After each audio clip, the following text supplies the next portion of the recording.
Welcome back to Trojan, the chat about DYOR.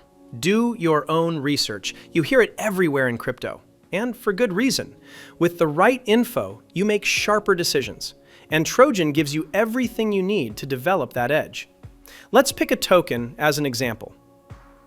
All right, this one will do.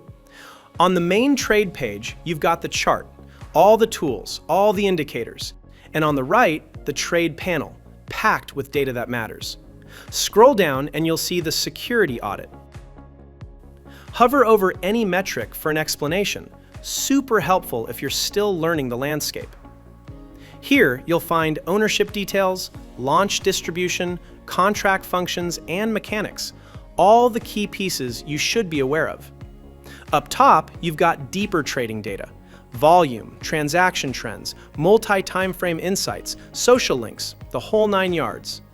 Scroll further and you'll find expanded data, real-time analysis, live metrics, and right here, holder scan, showing you who owns what and how concentrated the supply is. Below that, the dev scanner. See what else this developer has launched. Then, similar tokens. Watch out for copycats and lookalikes. In crypto, you've always got to stay on your toes. Now let's hop over to the tables. There's a full video dedicated to these, but for now, just know they're here and they're powerful. You can see active trades, holder breakdowns, and even tools to uncover wallet connections. Good info, especially when you need to know who you're trading alongside or against. Everything you need to size up a token, build conviction, and trade smart is right here in Trojan. I'll see you in the trenches.